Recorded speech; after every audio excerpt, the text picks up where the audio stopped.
A esta segunda hora de este su espacio matutino para el encuentro informativo Veracidad por NEC Televisión.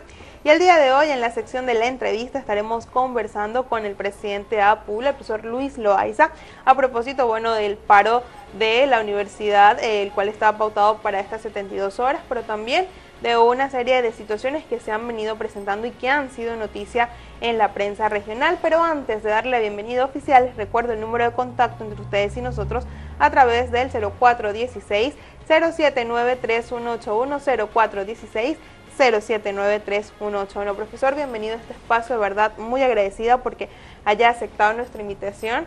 Conocemos de primera mano el difícil trabajo que tiene al frente de APULA, sobre todo con los últimos inconvenientes, ¿no? Esos últimos problemas que han habido, los paros, las actividades de calle, para precisamente darle a conocer a la ciudadanía la situación tan difícil por la que está viviendo la Universidad de los Andes, una de las universidades más importantes en el país, pero también a nivel mundial, ¿no? Y que sería bastante lamentable que por no llegarse a consensos, pues esta universidad tuviera que cerrar sus puertas de forma indefinida. Pero primero, pues de verdad, darle la bienvenida, agradecerle nuevamente su presencia y las cámaras son suyas para que dé ese saludo a todos los que nos están observando.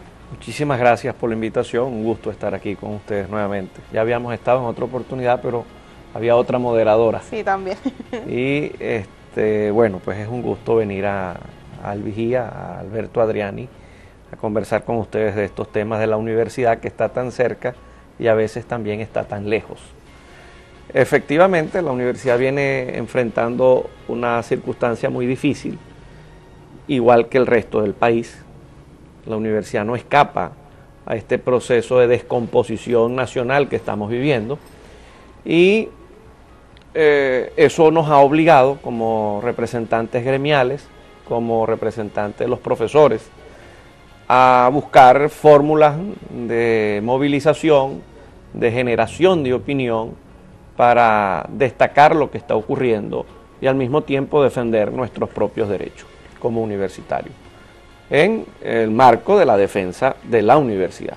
Pues somos profundamente autonomistas y profundamente comprometidos con el destino de la universidad. Profesor, en estas 72 horas de paro anunciado recientemente, ¿no van a haber actividades de calle como las que se han venido observando? Hemos visto incluso unas protestas bastante pintorescas, ¿no? De repente para cuestionar un poco la realidad del país, y es que de repente la persona que se para en el semáforo a vender café, a limpiar el parabrisas, gana más que lo que puede obtener un docente universitario en ese compromiso que tiene de formar el presente y el futuro del país, ¿no? Y no es que se esté cuestionando de repente el hecho porque cualquier trabajo, el trabajo dignifique, cualquier trabajo, pues siempre y cuando no se afecte a terceros, es loable, ¿no? Pero de repente sí, pues el hecho es el cuestionamiento de que el sacrificio, el esfuerzo, esa preparación debe tener un beneficio que pues lamentablemente no es la realidad del país. Creo que lo has descrito muy correctamente, muy acertadamente. Efectivamente, nosotros desde el 7 de abril configuramos una plataforma intergremial donde participan obreros, participan empleados administrativos, profesionales y profesores. Es la famosa intergremial que hemos constituido y que desde el 7 de abril ha venido organizando concentraciones, protestas en la calle, grafitazos, pancartazos, asambleas sectoriales, generales, en fin, hemos utilizado un conjunto de cosas para poner de manifiesto la situación universitaria. Una de esas cosas que hemos implementado, que por cierto no es original nuestro, pero que lo hicimos y nos demostró que limpiar parabrisas, vender helados o cualquier trabajo que, como tú lo dices, es un trabajo que dignifica al ser humano, pero que no requiere la capacitación que tiene un profesor universitario o el nivel técnico de formación de algunos profesionales. Entonces tú resulta que en un rato, en 2 horas, en mediodía, tú recabas una cantidad de dinero que es mucho más importante que si estuvieras ejerciendo tu propia profesión, ejerciendo tu condición de docente. Y eso es una tristeza, eso es una lástima que un país tenga a sus profesores, a sus maestros tan mal pagados. Porque, bueno, los errores del médico se entierran, los del ingeniero se caen, pero los de los educadores se multiplican. Entonces tú no puedes tener un país que esté pensando en salir adelante con unos profesores, con unos maestros, con unos educadores, con unos docentes, en una situación realmente, yo diría que triste, para no ponerle ningún otro calificativo.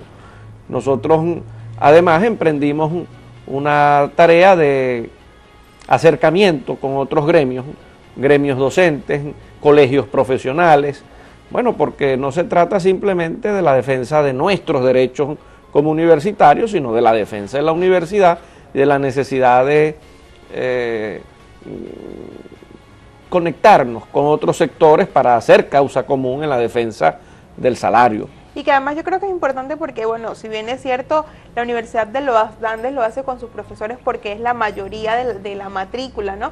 Pero esto es una realidad, yo diría que de todos los profesionales del país, y es lo que se ha venido cuestionando de repente de ver a taxistas que son ingenieros, y reiteramos, no es que ser taxista no sea una loable profesión, que tenga sus riesgos, además, sino era lo que decía, es el proceso de formación, de repente ese coeficiente intelectual que invierte un ingeniero en esos 5 años de formación, 6 años de formación dentro de una aula de clase, para que al salir no tenga primero un campo de trabajo, que se le sea cuestionado o que deba colocarse un título político para poder acceder a un trabajo, ¿no? a poder ejercer su profesión.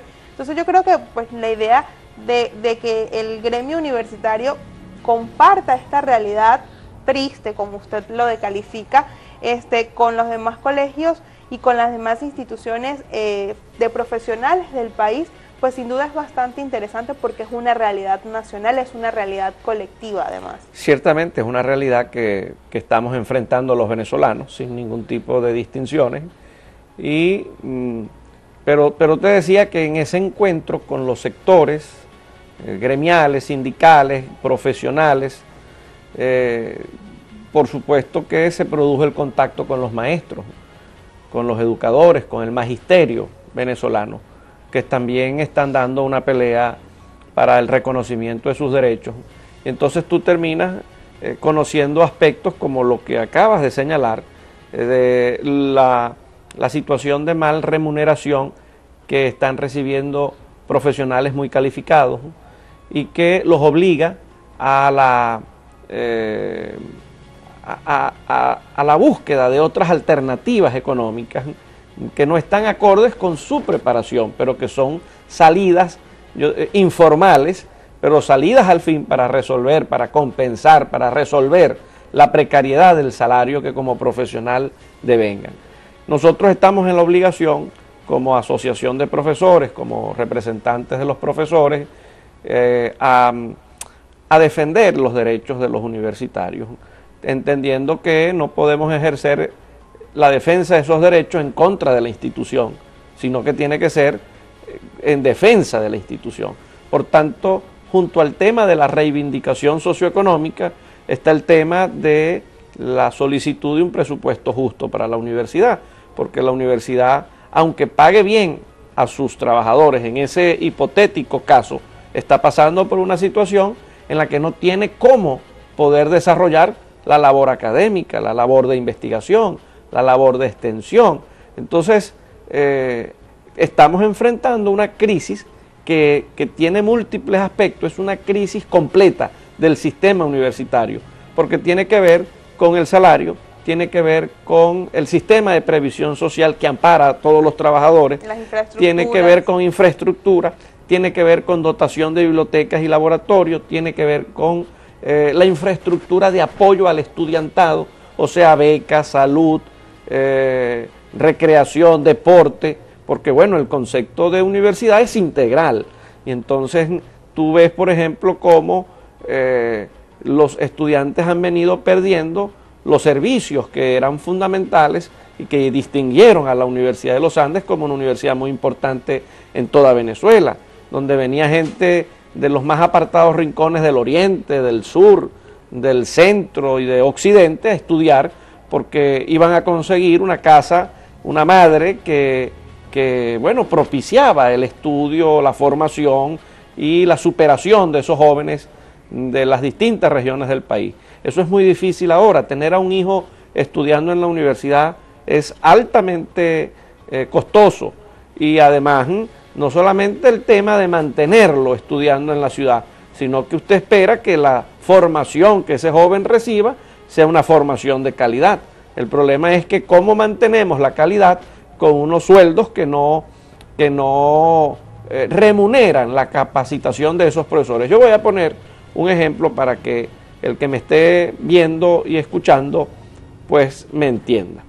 El deterioro salarial de los profesores universitarios se ha producido en caída libre.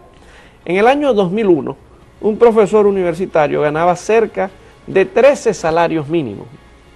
Hoy a duras penas gana un salario y medio. Y estoy poniendo de ejemplo el caso del profesor que más gana.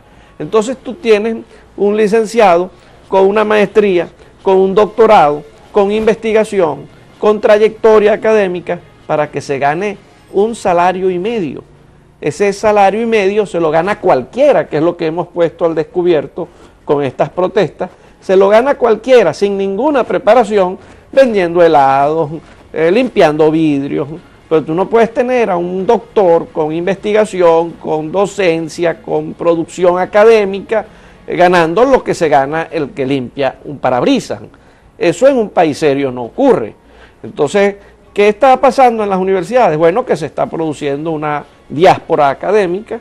Quien puede se jubila, quien no puede pide un permiso no remunerado, quien no, pues renuncia abiertamente, y están buscando opciones ya no en universidades del primer mundo. No es que se están yendo a Estados Unidos o a Europa, no. Se están yendo a Colombia, Ecuador, a Perú, a Panamá, Chile, a Panamá, a buscar una mejor vida con el ejercicio de su profesión, con el ejercicio de su talento. Entonces se está produciendo una descapitalización, vamos a ponerlo en otros términos.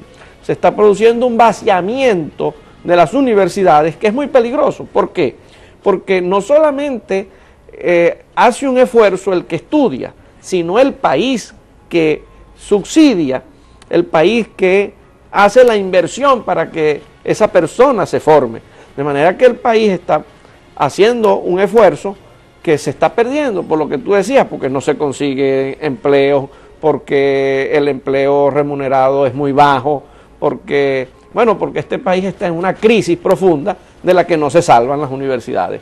Entonces estamos frente a una crisis muy severa del sector universitario, y por eso estamos viendo que estas reacciones que se producen en la Universidad de los Andes tienen acompañamiento de acciones similares en el Zulia, a través de la Universidad del Zulia, en la UCB en Caracas, en la UDO, en la Universidad Centro Occidental Lisandro Alvarado, en la Rómulo Gallegos, en fin, en 18 universidades muy importantes del país, que además generan el grueso de la producción científica, humanística, tecnológica y artística que produce el sector universitario. Y ante esta realidad también, profesor, de repente esa disminución de lo que es esos próximos estudiantes, esa generación futura, esa generación de relevo.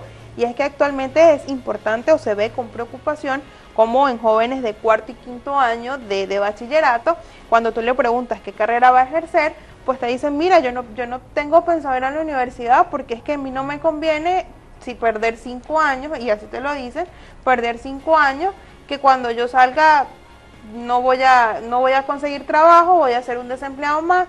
No, mira, yo prefiero, no sé, meterme a mototaxista, por ejemplo. Mira, tengo que decirte que de nuevo haces una observación bien precisa, bien actualizada.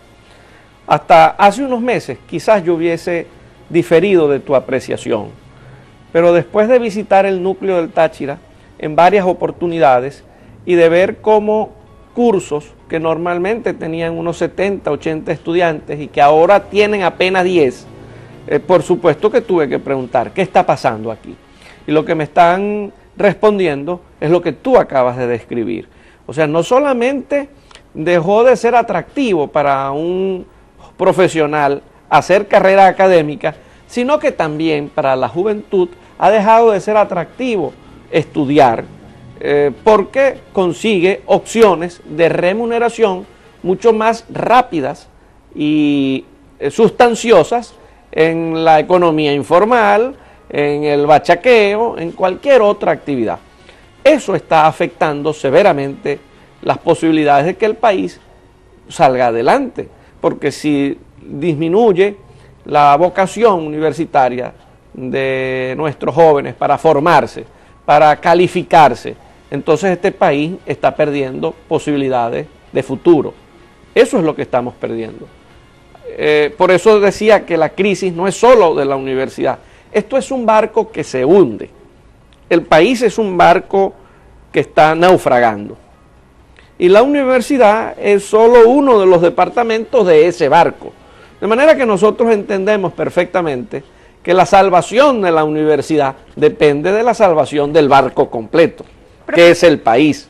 Por eso asumimos posiciones públicas muy claras y contundentes, por eso decimos las cosas que decimos y por eso a veces se nos ataca, porque se nos identifica como un factor de perturbación, cuando en realidad lo que estamos haciendo es decir exactamente la verdad de lo que está ocurriendo. Profesor, yo debo cumplir compromisos comerciales, sin embargo, luego en la pausa retomar parte de lo que hemos venido conversando, bueno, lo que tiene que ver la preocupación con lo que hablábamos, pero también la preocupación de que ese personal capacitado, egresado de estas universidades, que como lo dije al principio, son referencia a nivel mundial, pero como esos profesionales no se están quedando en el país, sino que están emigrando, hay una fuga de talentos, como se ha venido catalogando. También parte de lo que es la preocupación, este posible paro indefinido que se va a la que se va a la universidad en caso de que luego del receso docente no haya un pronunciamiento oficial por parte del gobierno, y por supuesto lo que decía, esas etiquetas, ¿no?, que han sido colocadas luego de estas constantes acciones de calle o de protesta que ha venido realizando la universidad. Ustedes en casita no se aparten, nosotros ya regresamos.